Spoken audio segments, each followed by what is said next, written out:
So the last portion here is really about trying to understand how all of this can be put together.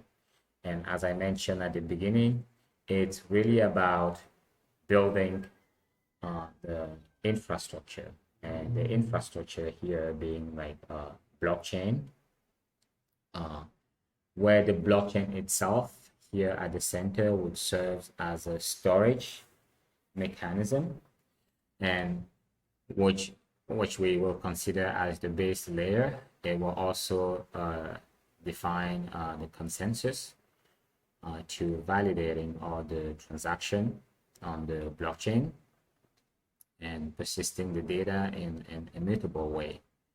Uh, so basically, it's the base protocol.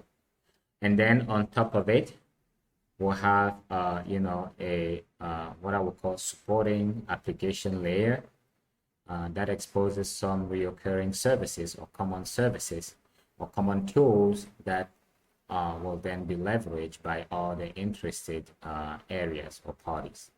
So we can talk about and smart contract services will be, the portion of the application layer that will help us uh, allow interested party to program contracts that can be executed in a later date based on certain conditions being met or being triggered by a given uh, occurrence of some sort of event.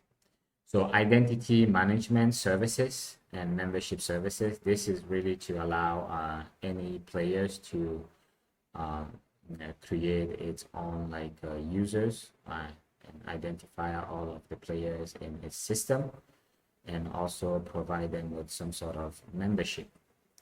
So the interconnectivity portion of the application layer is just to make sure that all the system can interact with other system, providing a platform or a solution to the healthcare system.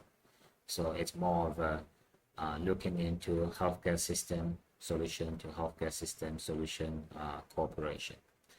The API and SDK portion here is to allow developer to query this system so they can build application, for the big players in an independent way. They can tweak their own application based on their own need. SDK again is for developers to work with. Blockchain as a service, goes hand in hand with all the other services. And policy management is kind of like the base level for the regulatory framework at play in this specific context, the context in which we are creating this platform.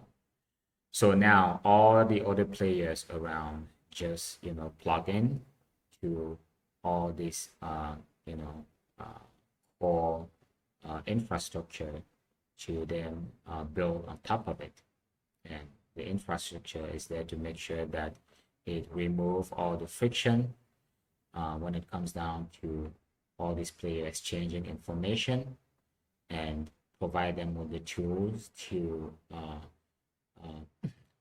provide them with the supporting tools so that they can focus on their core functionalities. So that's the big picture of what we could build as a solution for the healthcare crisis we have now in many countries when it comes down to really managing data, patient record, and interacting with other players. So that concludes our presentation on this second case study.